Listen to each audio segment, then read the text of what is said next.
Bismillah. Assalamualaikum warahmatullahi wabarakatuh. Alhamdulillah hamdan katsiran tayyiban mubarakan fih kama yuhibbu rabbuna wa yardah. Asyhadu an la ilaha illallah wahdahu la syarika lah wa asyhadu anna Muhammadan abduhu wa rasuluh. Qala Allah ta'ala ya ayyuhalladzina amanu taqullaha haqqa tuqatih wa la tamutunna illa wa antum muslimun. Faqala Rasulullah sallallahu alaihi wasallam man salaka tariqan yaltamisu fihi ilman sahalallahu lahu tariqan ilal jannah. Khawatul Islam, kaum muslimin wal muslimat yang semoga dirahmati Allah Subhanahu wa taala. Alhamdulillah, atas izin Allah Subhanahu wa taala kita bisa menghadiri majelis ilmi, di mana majelis ilmu adalah majelis taman di antara taman-taman surga, dan taman yang mana itu memudahkan seseorang untuk masuk ke dalam surganya Allah Subhanahu wa taala. Insyaallah pada kesempatan malam ini kita akan melanjutkan kembali kajian kita, pembahasan dari kitab Syarah Riyadhus Shalihin yang ditulis oleh Syekh Muhammad bin Shalih Al-Utsaimin rahimahullah. Kita masih membahas bab yang ke-10 tentang al-mubadaratu ilal khairat. Bersegeralah untuk melakukan amal kebaikan dan juga anjuran untuk bersegera melakukan amal perbuatan yang baik tanpa ada keraguan sedikit pun. Kita masuk pada hadis yang kedua. Hadis yang dibawakan dari An Abi Sirwah atau An Abi Sarwah. Jadi boleh di kasrah sin ataupun di fathah. Uqbah bin Harith radhiyallahu an qala sallaitu wara'an Nabi sallallahu alaihi wasallam bil Madinah. Dari sahabat Abu Sirwah Uqbah bin Harith radhiyallahu an, ia berkata, aku pernah salat di belakang Nabi sallallahu alaihi wasallam bil Madinah, di kota Madinah. Al-asra, yaitu pada waktu salat asar.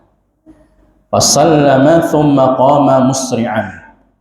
Maka beliau pun setelah selesai salatnya, jadi setelah salam maka beliau bergegas, artinya bersegera fatakhatta riqaban nas, ya. Dan beliau setelah salam ini bersegera untuk meninggalkan masjid, ya, dan melintasi jamaah mungkin masih ada yang sedang zikir, masih duduk, ya. Jadi melintasi manusia ataupun jamaah pada waktu itu ila ba'di hujjarin nisa'i. Nabi sallallahu alaihi wasallam kemudian bersegera ke bilik atau ke kamar istri, sebagian istri beliau. Fa fazi'an nasu, maka manusia, para sahabat atau jamaah waktu salat asar ini, mereka pun merasa takjub. Ada apa? Ada apa gerangan Nabi sallallahu alaihi wasallam kok cepat-cepat gitu. Fa kharaja alaihim, ya. Min sur'atihi fa kharaja alaihim, ya. Karena Nabi tergesa-gesa, kemudian Nabi kembali lagi, ya, menuju ke jamaah tersebut. Fara'a annahum qad ajibu min sur'atihi. Jadi jamaah itu merasa takjub, merasa heran. Ada apa gerangan Nabi sallallahu alaihi wasallam? Setelah salam beliau tergesa-gesa, ya. Jadi beliau bergegas untuk menuju ke bilik istri beliau.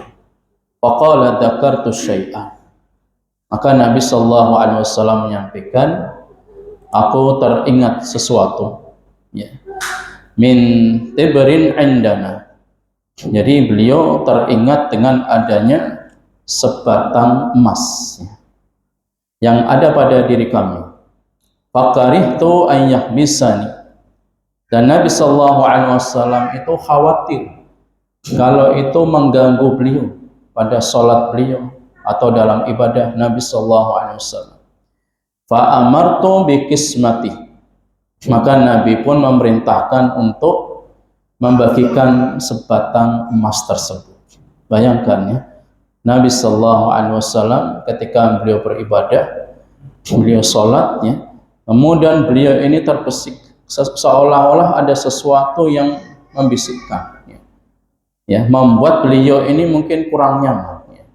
Teringat dengan sebatang emas, maka beliau menuju ke tempat bilik, ke kamar-kamar sebagian istri beliau, dan beliau mengambilnya, disuruh membagikan. Ini Masya Allah, ya. Nabi sallallahu alaihi wasallam teringat sesuatu itu yang harus dihilangkan, bukan malah sholatnya yang dilalaikan. Beda dengan kita, ya. Kita terlewatkan dengan sesuatu kesibukan duniawi, terkadang malah sholatnya yang terabaikan, terlalaikan. Tapi Nabi sallallahu alaihi wasallam, ya, beliau, ya, sedikit terganggu dengan sebatang emas ini, maka Nabi sallallahu alaihi wasallam memerintahkan untuk, ya, untuk membagikan sebatang emas tersebut, ya. Ini Masya Allah, ya, karena iman, kembali kepada iman, ya. Jadi orang yang memiliki sesuatu dan ia terus terganggu, terusik dalam hatinya, maka untuk disegerakan, ya, membagikan, ya, ataupun disegerakan untuk berbagi kepada orang lainnya.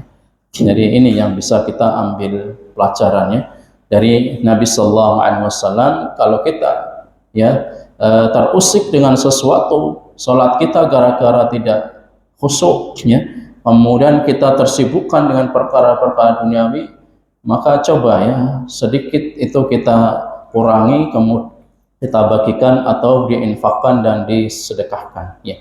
Itu yang dicontohkan oleh baginda Rasulullah sallallahu alaihi wasallam. Hadis ini dikeluarkan oleh Imam Bukhari. Dalam riwayat lain, Nabi sallallahu alaihi wasallam, ya, ketika sahabat tadi Abu Sarwah atau Sirwah, ya, Uqbah bin Amir, Uqbah bin Harith radhiyallahu an, mengatakan, qultu khalaftu fil baiti tibran min as-sadaqah faqarihtu an ubayyi'atahu. Dari Nabi sallallahu alaihi wasallam pun pernah terusik, ya, di rumah itu dengan sebatang tadi emas, kemudian beliau sedekahkan karena beliau tidak ingin, ya, emas itu terus berada di rumah Nabi sallallahu alaihi wasallam, ya. Jadi at-tibr ini para ulama mengatakan itu sebatang emas ataupun perak, ya. Jadi at-tibr itu bisa diartikan sebatang emas atau perak. Intinya sesuatu perbendaharaan yang mengganggu Nabi Sallallahu Alaihi Wasallam ketika beliau salat, maka beliau segera lepaskan dan beliau bagikan kepada orang-orang yang mustahik, yang berhak untuk menerimanya.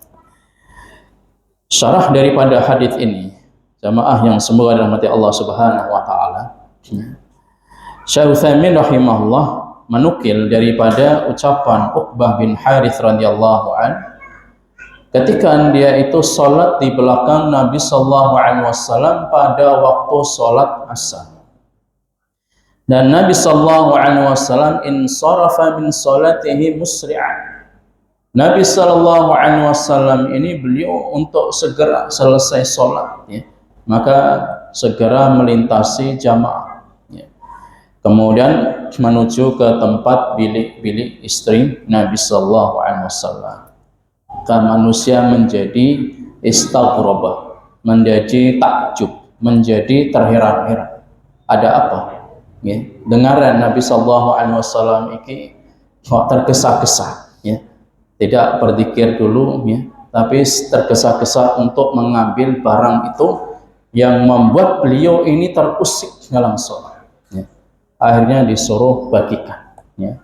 Jadi kalau ada orang yang terusik, ya, misalkan punya sawah 1 hektar, gara-gara sawah 1 hektar aku sholatnya terbengkalai, sholatnya jadi masbuk terus, ya. Maka coba sebagian itu, ya, jadi lahan ataupun ladang 1 hektar ini sebagian diwakafkan di Masjid Riyadhus Shalihin, maka berkah, ya.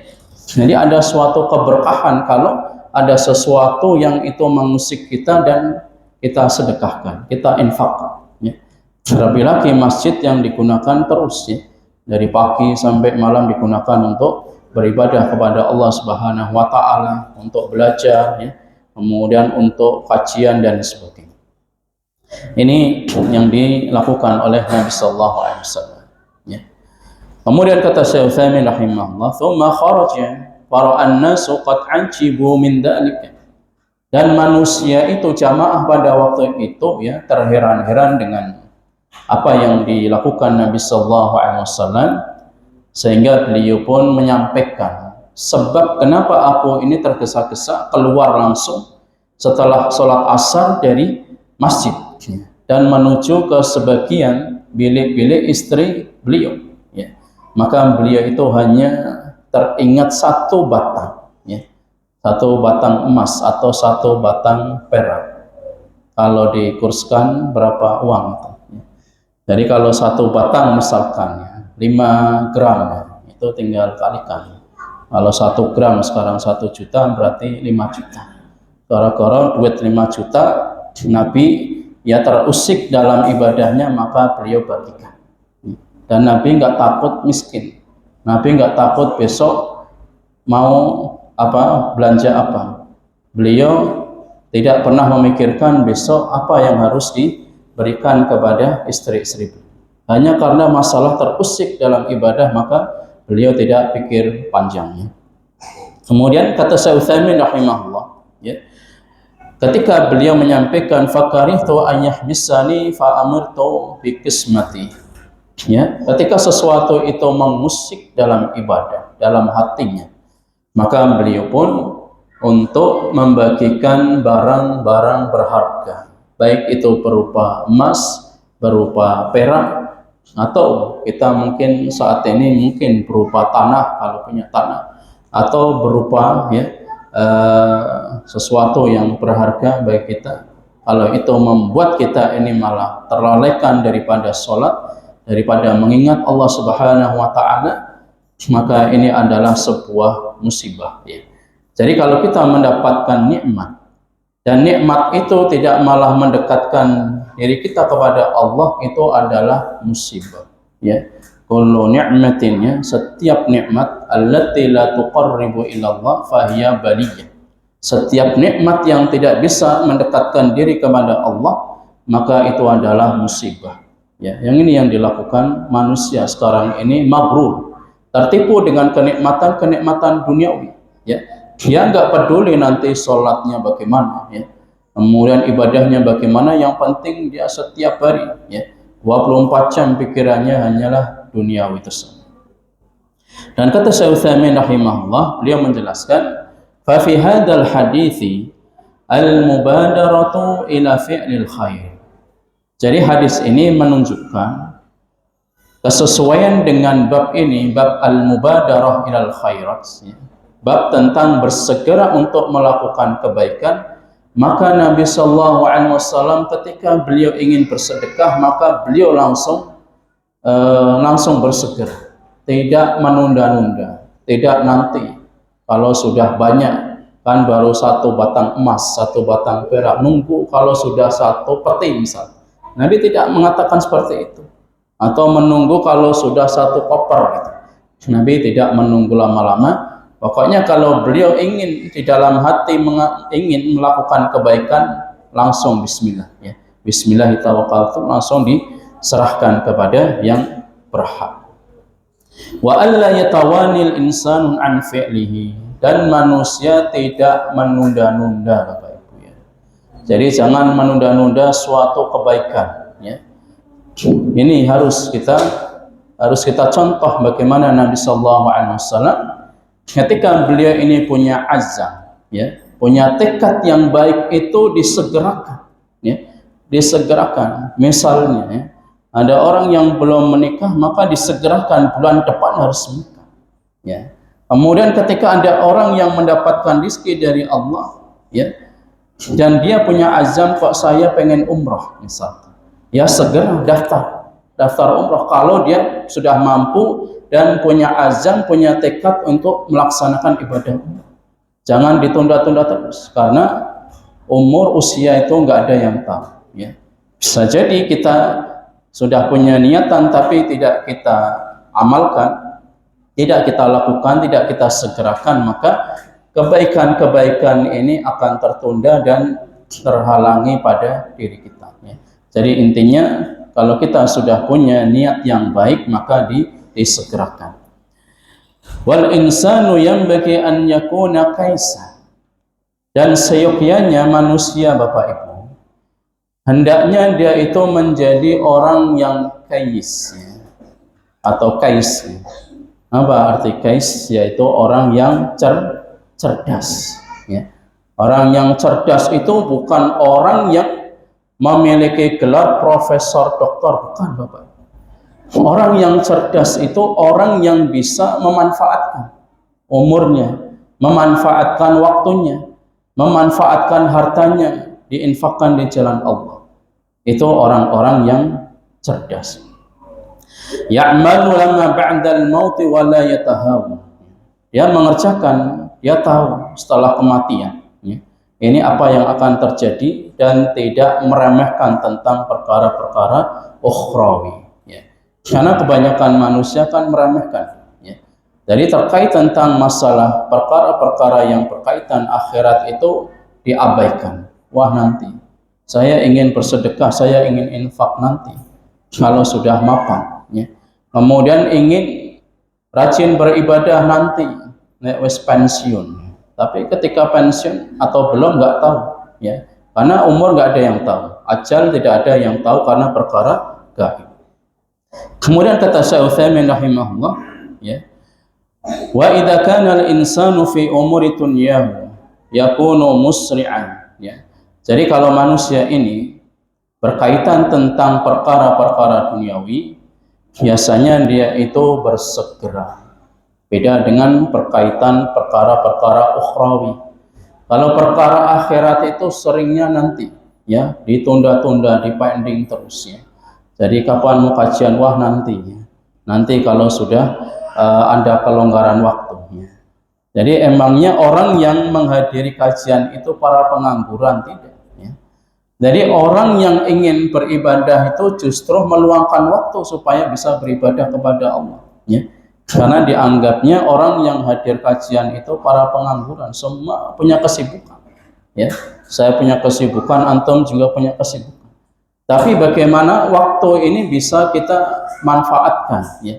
Hanya waktu 60 menit kita bisa manfaatkan kan lebih baik daripada kita melewati sehari 24 jam itu tidak ada ya satu waktu pun yang kita gunakan untuk belajar ilmu agama ya. Karena para dahulu ya, Al-Imam An-Nawawi rahimahullah pengarang kitab Riyadhus Shalihin ini, beliau ini sehari itu kurang lebih punya 10 sampai 12 majelis, bayangkan setiap hari. Berarti waktunya berkah ya, satu majelis ganti majelis yang lain terus seperti itu. Jadi mereka tidak eman-eman untuk masalah ukhrawi, masalah agama ya. Tapi ketika masalah duniawi ya, mereka itu pelit waktunya ya. Jadi eman-eman, dimanfaatkan waktunya. Inilah perbedaan antara orang salaf dengan khalaf ya. Orang salaf itu orang yang mereka ini berambisi tentang perkara-perkara ukhrawi, sedangkan khalaf ya, orang yang mereka itu tersibukkan dengan kenikmatan duniawi dan mereka tidak mempersiapkan apa yang akan terjadi setelah kematian. Maka kata beliau ya, wayantahis al-furas ya, maka dia akan terlewatkan kesempatan-kesempatan yang ada. Yang tadinya dia bisa sholat berjamaah, maka dia terlewatkan tidak bisa sholat berjamaah karena sibuk dengan duniawi. Yang tadinya dia bisa menghadiri kajian, maka dia tersibukkan dengan perkara-perkara duniawi. Ya, kepikiran hutangnya, kepikiran tagihan, kepikiran yang lain sebagainya ya. Maka kita bersyukur ya, kita masih diberikan hamasah, punya himmah, punya semangat untuk belajar ilmu agama ini. Kita harus bersyukur kepada Allah Subhanahu wa taala, karena tidak setiap orang itu Allah mudahkan, Allah berikan semangat dalam belajar ilmu agama. Kemudian kata Syekh Utsaimin rahimahullah, fa innal wajiba alaihi fi umuri ukhrahu an yakuna kadzalik bal aula. Jadi hendaknya bagi manusia ya, sadarlah mereka untuk memikirkan perkara-perkara yang berkaitan akhirat ya, negeri akhirat itu lebih aula, min babil aula. Bukan berarti kita hidup di dunia ini kita hanya ngaji terus ya, kita hanya sholat terus, tidak. Allah katakan wala tansa nasibaka minad dunya. Janganlah kalian lupakan bagian kalian dalam urusan dunia. Karena setiap kita butuh materi. Karena kita hidup di dunia, ya. Kita butuh untuk memberikan nafkah kepada keluarga kita. Kita butuh biaya pendidikan, kita butuh untuk ya, untuk kesejahteraan kita, semuanya butuh, ya. Tapi dalam masalah ukhrawi itu hendaknya kita lebih butuh lagi. Kenapa demikian? Karena kalau kita ingin menghitung, ya, coba kita bisa muhasabah, ya, antara satu hari kehidupan di akhirat dengan kehidupan dunia. Ya. Kata Allah Subhanahu Wa Taala dalam surat Al-Hajj ayat 47, wa inna yauman 'inda rabbika ka alfi sanatin mimman ta'udun. Jadi satu hari di akhirat itu berapa tahun di dunia? 1000 tahun perbandingannya, ya. Jadi satu hari manusia hidup di akhirat itu perbandingannya 1000 tahun di dunia. Itu Allah sendiri yang mengatakan, bukan Nabi, ya, tapi Allah langsung dalam firman-Nya, ya, wa inna yauman 'inda rabbika ka alfi sanatin mimman ta'ud. Jadi satu hari manusia hidup di akhirat sama halnya 1000 tahun. Nah, kalau kita ini hidupnya sudah sibuk, sudah dihabiskan dengan perkara-perkara duniawi, sementara perkara ukhrawi kita sehari mungkin hanya 3 sampai 5 menit misalkan, ya. Terus sholat juga 5 menit, ini kan waktunya sedikit, ya. Kata orang kita ini harus seimbang katanya, ya, antara dunia dan akhirat, tapi kenyataannya nggak seimbang. Waktu yang banyak itu justru ia habiskan untuk perkara-perkara duniawi, dan perkara akhirat itu hanya sebagiannya saja. Itu realitanya, ya. Jadi sekali lagi, supaya kita ini tidak tertipu dengan kehidupan dunia yang fana ini, karena perbandingannya yang sangat jauh, ya. Jadi satu harinya 1 banding 1000 kehidupan di dunia, ya. Kalau kita hitung lagi, ya, jadi kita hidup di dunia itu hanya 1,5 jam, ya. Kalau usianya itu 60 sampai 70 tahun gitu, ya, itu dibagikan nanti bisa ketemunya itu sampai 1,5 jam. ya.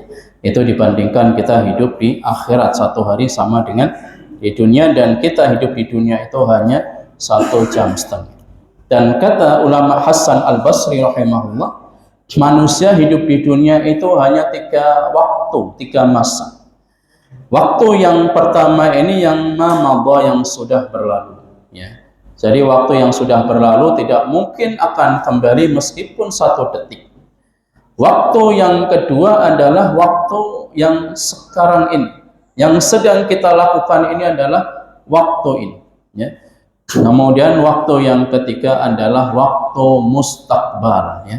Jadi waktu yang akan datang. Itu kata Imam Hasan Al-Basri dari seorang tabi'in. Artinya bagaimana para ulama salaf, mereka itu sangat cerdas, mana ini waktu yang bermanfaat, mana ini yang benar-benar bermanfaat baginya dibandingkan dengan perkara-perkara dunia.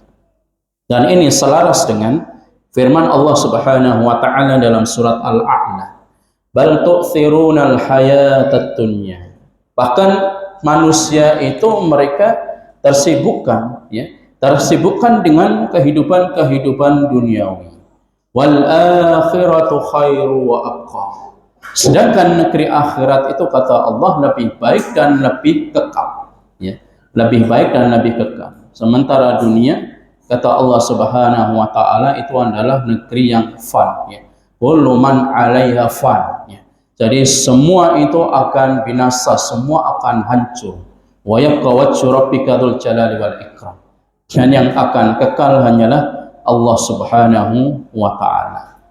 Kemudian kata Allah, inna hadza la fis suhufil ula, suhufi Ibrahim wa Musa. Dan inilah yang ada pada suhuf, lembaran-lembaran yang pertama, yaitu lembarannya Nabi Ibrahim dan Nabi Musa alaihi wassalam, ya. Kemudian khawatul Islam a'azanillahu wa iyyakum, untuk mengecas keimanan kita agar kita ini tidak terlena dengan kehidupan duniawi yang fana ini.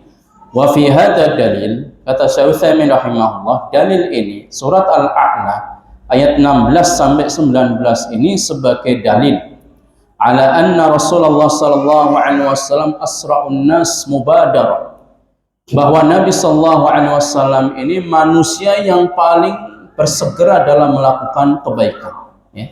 Dari manusia yang paling bersegera dalam melakukan kebaikan adalah Nabi sallallahu alaihi wasallam. Wa annahu alaihi salatu wassalam muhtajun ilal amali. Dan Nabi sallallahu alaihi wasallam ini sangat membutuhkan dengan suatu amal, ya. Padahal Nabi sallallahu alaihi wasallam ini sudah mendapatkan gelar al-maksum, ya. Dan Nabi sallallahu alaihi wasallam sudah jelas nasibnya di akhiratnya. Jadi surganya itu bukan surga biasa, tapi sudah VVIP, ya, Jannatul Firdaus. Kemudian kata beliau, ya, kama anna ghairahu muhtajun ilal amal, sebagaimana manusia yang lain juga membutuhkan suatu amal ibadah. Walihada lamma haddatha qala innahu la yadkhulul jannata ahadun bi'amalihi. Nabi sallallahu alaihi wasallam mengatakan, ya ikhwah sekalian, seorang itu tidak akan masuk surga dengan amal perbuatan. Ini yang perlu kita garis bawah, ya. Jadi seseorang itu tidak akan masuk ke dalam surganya Allah dengan amal perbuatan. Supaya apa? Supaya kita ini tidak maghrur, tertipu dengan amal perbuatan kita. Karena tidak tahu amal perbuatan kita itu diterima atau tidak. Hanya Allah Subhanahu wa taala yang mengetahui. Kemudian para sahabat balik bertanya kepada Nabi sallallahu alaihi wasallam, qalu wala anta ya Rasulullah. Tidak pula engkau wahai Rasulullah. Katanya setiap manusia masuk ke dalam surga itu bukan karena suatu amal. Dan para sahabat takjub, tidak pula engkau wahai Rasul. Wala ana, ya. Tidak pula aku, ya, kata Nabi. Illa an yataghammadyanallahu birahmati. Melainkan Allah sudah memberikan rahmat kepadaku. Jadi Nabi masuk surga ini bukan amal perbuatan beliau, tapi karena adalah rahmat dari Allah Subhanahu wa ta'ala. Wa hadha huwa nabi. Kalau Nabi yang sudah mendapatkan kafling di surga aja mengatakan demikian, bagaimana dengan nasib kita, ya, yang kita ini bukan termasuk mubasysyaruna bil jannah, orang-orang yang mendapatkan kabar masuk surga ya. Jadi mubasysyar ya, bukan mubasyir ya. Kita sering dengar solawat-solawat mubasysyirina bil jannah, itu salah ya. Karena mubasyirin itu orang yang memberi kabar masuk surga. Yang dimaksudkan itu orang-orang yang diberi kabar, maf'ulnya, objeknya ya. Jadi ini salah kaprah, sudah solawatan, tidak tahu kaidah bahasa Arab lagi. Yang harusnya dimaf'ulkan jadi difa'ilkan ya. Ini musibah ya. Kemudian kata Syekh Utsaimin rahimahullah, ketika beliau mengisahkan Nabi bersegera keluar dari masjid setelah sholat asar dan melintasi jamaah ya. Nabi bersegera ini karena ada suatu kebaikan ya. Jadi dalam kasus seperti ini boleh ya. Jadi misalkan kita setelah sholat ya, bukan hanya asar saja, tapi ini asbab nuzul, apa asbab wurudnya. Jadi sebab hadis ini muncul itu karena pada waktu sholat asar ya. Tapi tidak hanya waktu sholat asar saja. Jadi misalkan kita selesai sholat ya, sudah salat, kemudian kita ada keperluan ya, ingin birrul walidain, ingin bersedekah, kemudian ingin berziarah ya, kemudian ingin berbagi dengan orang lain, maka bersegera seperti yang dilakukan Nabi SAW ya. Jadi tidak menunda-nunda, wah nanti ya. Karena ingat ya, yang pernah kita sampaikan pada pertemuan sebelumnya, bahwa niat yang baik itu usianya singkat ya. Niat yang baik itu usianya pendek. Kita ada masalah sedikit nggak jadi infak karena keburu ada tagihan tadinya, ada tagihan belum membayar SPP misalkan ya.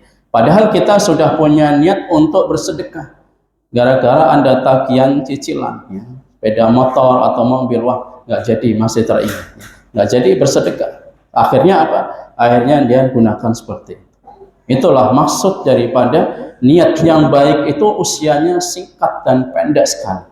Ada masalah sedikit sudah langsung hilang tadi niat-niat yang baik tadi. Makanya Nabi SAW ketika beliau ini setelah sholat asar dan beliau ini membuat terusik dalam hatinya karena ada sebatang emas atau perak di kamar ya, istri beliau, maka beliau langsung melintasi jamaah dan mengambil ya. Fa amartu bi qismati, maka aku perintahkan untuk membagi sebatang emas atau perak tadi. Bayangkan, hanya karena terusik dalam masalah ya, hati beliau terusik ya. Dengan sebatang emas atau perak ini langsung beliau suruh bagikan ya. Kemudian hal ini bisa diambil pelajaran secara fikih ya. Secara fikih ini boleh kita ini setelah salam ini langsung keluar masjid, tidak harus nunggu ya kita berzikir. Memang itu afdal. Kalau nggak ada kegiatan, tidak ada sesuatu yang hajat kebutuhan, memang bagus. Tapi ketika kita sudah punya niatan yang baik, maka bersegera mubadarah ilal khair, bersegera untuk melakukan kebaikan. Karena tadi niat yang baik itu singkat ya. Manusia itu mudah untuk berubah pikirannya ya. Padahal dia sudah niat untuk wakaf misalkan ya, sudah niat untuk bersedekah ya, sudah niat untuk menjadi donatur tetap di masjid atau di sekolah punanya misalkan. Tapi qadarullah ya, qadarullah sedang ada konflik dengan keluarganya, kemudian pikirannya berubah. Itulah sekali lagi ya ikhwah ya. Jadi niat yang baik itu sangat singkat sekali ya usia. Jadi boleh kita ini meninggalkan ya, setelah sholat karena ada suatu hajat, kita boleh langsung meninggalkan majlis untuk berzikir tadi. Wadzalika li'anna ba'da salam minas shalah laisu fi hajati ila an yabqu fi amakinihim. Kata Syekh Utsaimin rahimahullah, karena manusia setelah salam ya, dia sholat salam ini maka tidak ada hajat, tidak ada kebutuhan untuk selalu tinggal di masjid itu. Yang penting dia sudah berzikir ya, kemudian ada keperluan, ada hajat, ya sudah segera untuk keluar dari masjid tersebut ya. Ballahum al-insiraf, bahkan dia untuk berpaling ya, untuk segera keluar dari masjid. Bi khilafi takhuttu riqabi qabla shalah. Ini kasusnya beda kalau orang itu sebelum mendirikan sholat. Kalau tadi kan Nabi sudah salam, kemudian jamaahnya ini beliau lintasi, beliau lewati, ya. Tapi bagaimana kalau kasusnya ini sebelum sholat? Jadi misalkan seperti ini, sudah dikumandangkan adzan isya misal, manusia sudah berbaris gitu ya, artinya sudah duduk mengambil posisi untuk mengerjakan sholat isya. Kemudian datang ya orang itu dari belakang untuk maju supaya bisa mendapatkan shaf terdepan. Maka kata Syekh Utsaimin rahimahullah, dalam perkara ini fa inna dzalika manhiyun anhu. Dalam kasus seperti ini dilarang, nggak boleh ya. Nggak boleh mentang-mentang saya ingin shaf terdepan, kemudian disilakan semua minggir-minggir, akan lewat itu ya. Kemudian langsung duduk di shaf terdepan, ini nggak boleh. Tapi kalau setelah salam boleh, kata Syekh Utsaimin ya. Sebagaimana Nabi SAW tadi, setelah salam maka beliau melintasi jamaah ini diperbolehkan. Kenapa demikian? Tidak diperbolehkan. Orang yang baru datang ya, baru masuk masjid, kemudian ia langsung bergegas ya, melintasi shaf-shaf yang ada dan dia langsung duduk ataupun berdiri di shaf terdepan. Karena yang demikian ini kata Syekh Utsaimin rahimahullah, li'annahu ida'un linnas. Perbuatan seperti tadi ya, langsung menyilakkan manusia untuk mendapatkan shaf terdepan, itu perbuatan yang mengganggu manusia ya.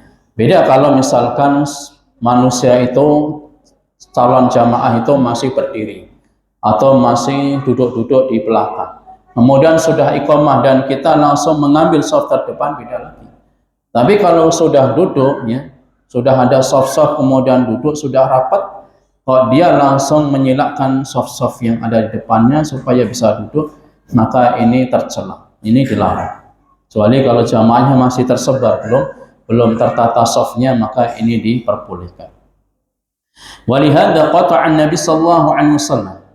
Kata Syekh Utsaimin rahimahullah, oleh karenanya Nabi sallallahu alaihi wasallam ini pernah beliau itu men-skip ya, menghentikan khutbah sejenak pada waktu khutbah Jumat. Ketika beliau ini melihat seseorang yatakhattar riqab, melintasi tadi dari masuk masjid, sudah ada shaf di depannya, mungkin ada 3-4 shaf di depannya, kemudian ia langsung nyilakkan, minggir-minggir ya. Saya ingin shaf terdepan, misalkan seperti itu. Jadi Nabi itu kejadiannya waktu itu sedang khutbah pada khutbatul Jumat. Maka Nabi mengatakan ijlis, duduk. Faqad adaita, kamu telah mengganggu manusia. Manusia sudah duduk, sudah bersaf-saf, kamu tiba-tiba masuk masjid langsung menyilakkan dan ingin mendapatkan shaf terdepan. Ya, bayangkan Nabi SAW sampai menyekip dulu ya, menghentikan khutbah Jumatnya karena melihat seseorang yang nggak benar tadi.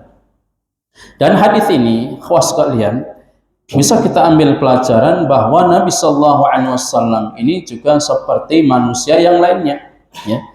Yalhaqul nisyan, kadang Nabi ini juga luput gitu ya, kadang Nabi ini lupa, yansa, sebagaimana Nabi SAW ini ketika kasusnya juga sama, ini sholat asar juga ya.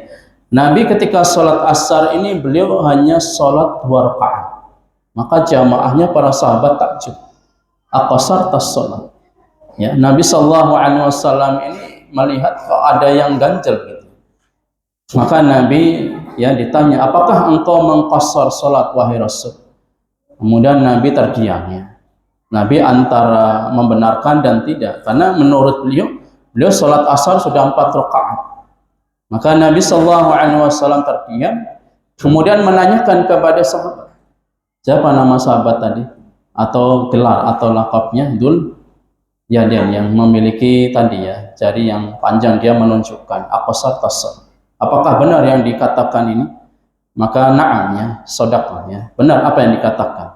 Kemudian Nabi SAW baru melanjutkan 2 rakaat yang beliau terlewatkan seperti itu. Ini menunjukkan apa? Nabi SAW itu manusia biasa. Nabi juga luput. Nabi juga lupa ya. Yang harusnya sholat 4 rakaat, Nabi hanya sholat 2 rakaat. Kemudian Nabi SAW ini manusia biasa yang tidak mengetahui tentang perkara gaib ya.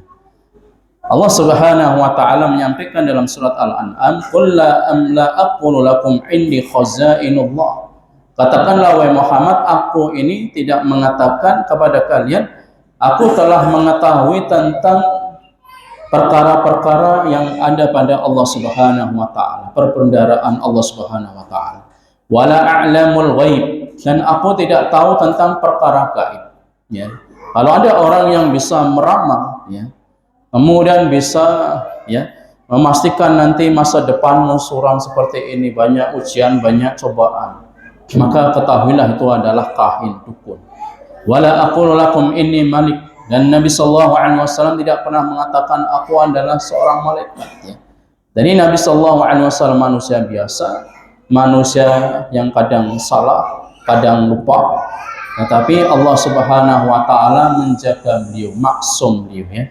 Jadi ini yang bisa diambil faidah dari hadis Nabi sallallahu alaihi wasallam. Jadi satu hadis ini Masya Allah sangat luas, ya, sangat panjang lebar pembahasannya. Nah, sudah waktu sholat, saat kita break dulu. Anda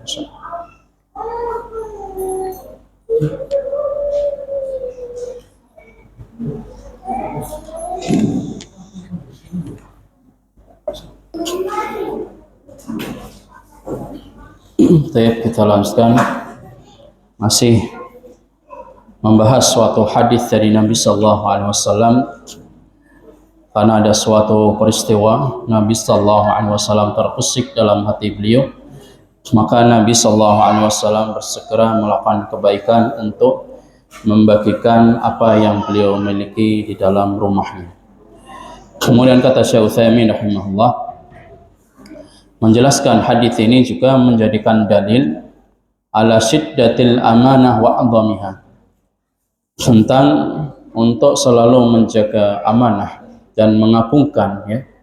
Wa annal insana idza lam yubadir bi adaiha fa innaha qad nahsabuhu wa lihadza faqaritu ayahbisani.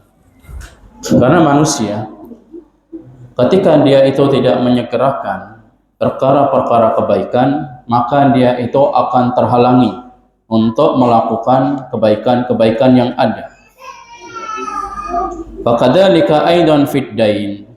Maka Syekh Utsaimin rahimahullah ingin menjelaskan begitu juga ketika orang itu punya hutang, ya. Jadi kalau orang sudah meninggal dunia dan dia masih meninggalkan hutang, maka kata beliau, yajibu 'alal insan an yubadiru biqada'i dain. Bersegeralah dia itu untuk membayar hutang. Jangan membayar hutang itu nunggu kalau sudah ditagih. Nek ora ditagih ora gelem bayar hutang. Apalagi, ya, yang tadinya ketika ingin, ya, minjam hutang dia Masya Allah sopan santunnya, ya, kebaikannya ditampakkan. Tapi giliran dia itu ditagih hutangnya, maka seperti singa, gitu, ya, mengaup itu. Jadi sangat seram. Itulah manusia, ya. Jadi ketika dia pengen minjam hutang, dia Masya Allah, ya, perbuatannya itu sangat baik sekali, ya. Giliran ditagih hutangnya, maka keluarlah, ya, tabiat, sifat, karakter aslinya seperti itu. Kemudian beliau mengatakan, ya, orang yang memiliki hutang dan dia mampu, maka segeralah lunasinlah hutang-hutangnya. Ila ayyam sahalahu sahibud dain fala ba'sa an yu'akhirah. Kecuali jika keluarganya, kalau dia sudah meninggal dunia, kemudian keluarganya ini untuk menunda sementara misalkan, ya, maka ini tidak mengapa, tetapi dia sudah ada yang menanggung, gitu. Amma idza lam yamsah lahu fa innahu yajibu alaihi al-mubadarah bi adai, ya, bi adaihi, hatta annal ulama rahimahullah qalu inna faridatul had tasqutu ala man alaihi dain, ya.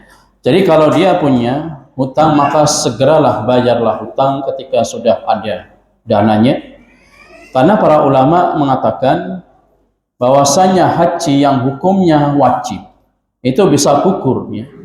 Jadi saya lagi, haji yang wajib sebagai rukun Islam yang kelima ini bisa gugur ketika dia itu punya utang.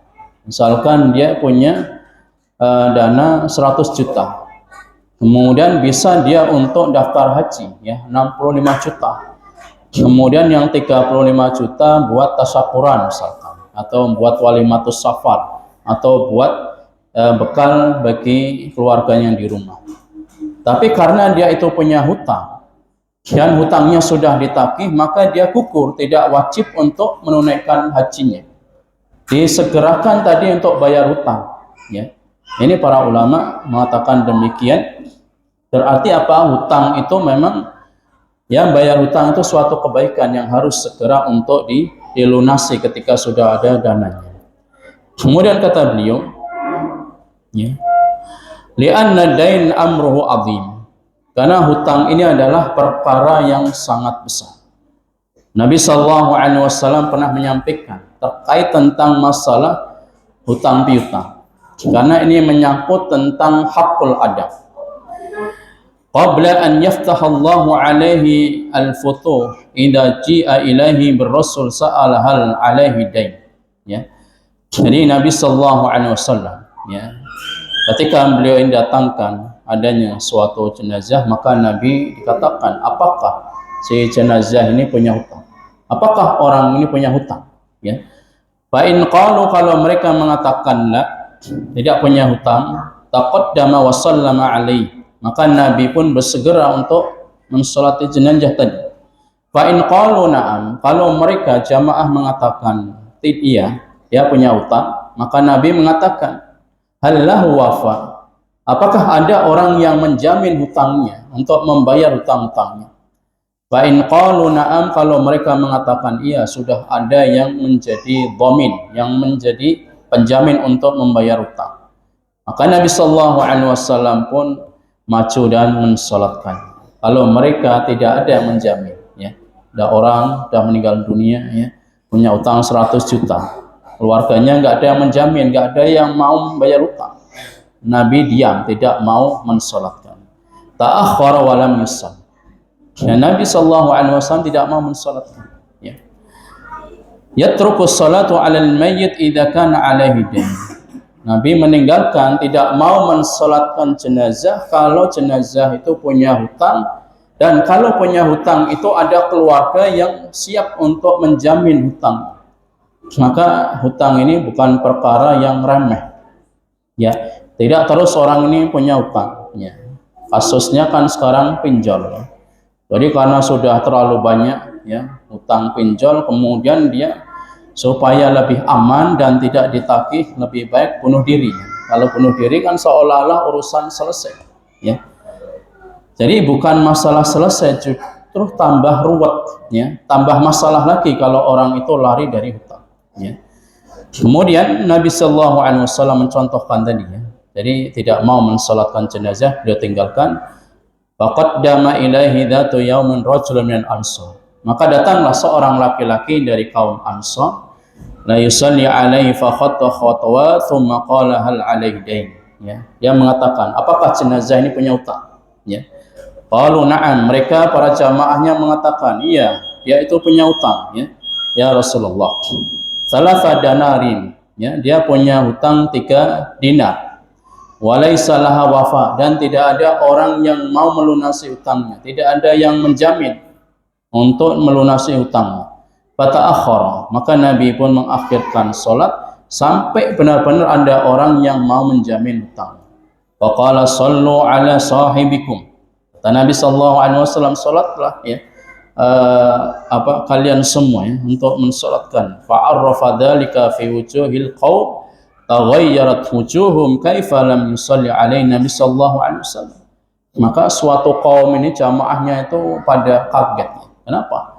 Nabi sallallahu alaihi wasallam tidak mau mensolatkan jenazah tadi. Fataqaddama Abu Qatadah radhiyallahu anhu, maka Abu Qatadah ini maju dia. Faqala ya Rasulullah, ya, wahai Rasul, alayya ad-dain, ya, saya yang akan menanggung hutang-hutang. Baru setelah ada yang menjamin hutang tadi, Nabi sallallahu alaihi wasallam fataqaddama wa shalla alaihi, Nabi maju dan mau mensolatkan jenazah tersebut. Ini sekali lagi, kalau kita punya hutang dan kita mampu, ya, diberi keluasan, segeralah bayar hutang. Jangan terus kita menganggap seringnya kan yang dihutangi orang kaya, ya nggak butuh uang misalkan 1 juta, anggap dia enteng uang 1 juta. Ini bukan masalah enteng, tapi ini adalah masalah hakul ada. Karena hutang ini, perkara ini akan terbawa sampai ke akhirat. Ya. Kalau dia punya dosa dengan Allah Subhanahu Wa Taala, dia beristighfar, bertobat, selesai masalahnya. Tapi kalau dengan manusia nggak akan selesai, sampai kapanpun di akhirat pun akan diadakan suatu mahkamah, ya, akan diadili oleh Allah Subhanahu wa taala. Wa ma'al asif al-an, kata Syekh Utsaimin rahimahullah, yang sangat disayangkan sekali pada saat ini. Jadi manusia ini punya hutang dan dia mampu qadir alal wafa, dia mampu untuk membayar hutang, walakinnahu yumatilul wal iyadu billah, tapi dia itu menunda-nunda, wah nanti dananya lagi buat untuk usaha, dananya lagi buat bayar sekolah, dananya lagi untuk buat cicilan dan sebagainya. Jadi menunda-nunda terus, padahal dia mampu. Maka ini kata Nabi Sallallahu Alaihi Wasallam, orang yang seperti ini matalul ginadzul, orang yang menunda-nunda hutang, padahal dia sudah mampu, ini adalah perbuatan yang zalim. Dan bagi orang yang dihutangi wajib untuk menagih hutangnya. Kasihan kalau nggak ditagih, nanti perkara ini akan berlanjut sampai di negeri akhirat. Ada hadis dari Nabi Sallallahu Alaihi Wasallam, hadis yang diriwayatkan oleh Imam Ahmad dan Imam Tirmidzi. Nabi Sallallahu Alaihi Wasallam menyampaikan, nafsul mu'minun mu'allaqatun bidainihi hatta yuqda'an. Jadi jiwa seorang mukmin nasibnya itu terkatung-katung di akhirat. Ya. Sampai kapan? Sampai hutangnya terlunasi. Kalau hutangnya belum dilunasi, bagaimana dia akan terkatung-katung terus itu. Jadi yang tadinya harusnya bisa masuk surga, dia masih dipending terus, ya. Ya, dipending terus, ya. Sampai seperti itu. Ini menunjukkan apa? Hendaknya kita juga kalau punya hutang, wa idza tadayantum bidainin ila ajalin musamma faktubu. Kalau kita punya hutang piutang dengan orang lain, ditulis, ya. Faktubu. Allah Subhanahu wa taala menyampaikan, tulislah, ya. Tulislah, penting sekali. Karena kehidupan ini nggak ada yang tahu, usia kita nggak ada yang tahu. Tapi kalau kita punya hutang piutang, keluarga kita sudah dikasih tahu, ini hutang saya, ini piutang saya. Jadi ketika dia meninggal dunia, mufajaah, ya. Jadi meninggal dunia secara spontanitas, maka ada catatan, ya. Dia punya hutang, dia punya piutang, ya. Dia punya mudharabah, punya murabahah dengan orang lain. Jadi ini semuanya adalah hak daripada ahli waris untuk menagih hutang-hutangnya, ya. Demikian khawatir Islam, a'azanillahu wa iyyakum. Hendaknya kita untuk bersegera al-mubadaratu ilal khair. Kalau kita sudah memiliki niat yang baik, jangan ditunda-tunda karena usia, dan usia kebaikan itu sangat singkat, gitu, ya. Tafi bihadzal qadar bi kafaratul majlis. Subhanakallahumma bihamdika asyhadu an la ilaha illa anta astaghfiruka wa atubu ilaik. Assalamualaikum warahmatullahi wabarakatuh.